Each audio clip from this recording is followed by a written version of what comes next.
Ok សូមគោរពបងប្អូនថ្ងៃនេះយើងមានចំសារជួនបងប្រុសណាតើឲ្យមេលុចចំនួន10ស្លឹកបងយើងនេះ10ស្លឹកហ្នឹងហើយទៅ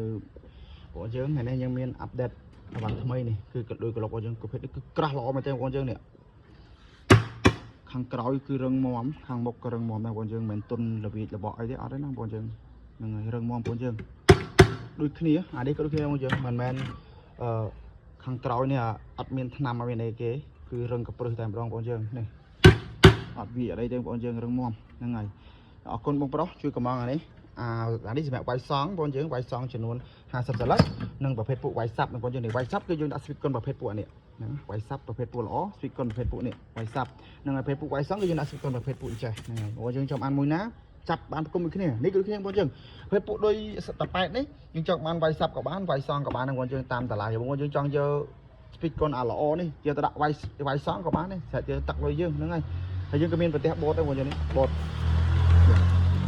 ប្រភេទពួកល្អបងយើងមិនមែន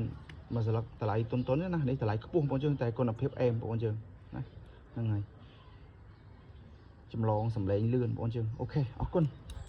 មានតែប៉ុណ្្នឹងឯងហើយនេះមានខ្ចៅអានេះ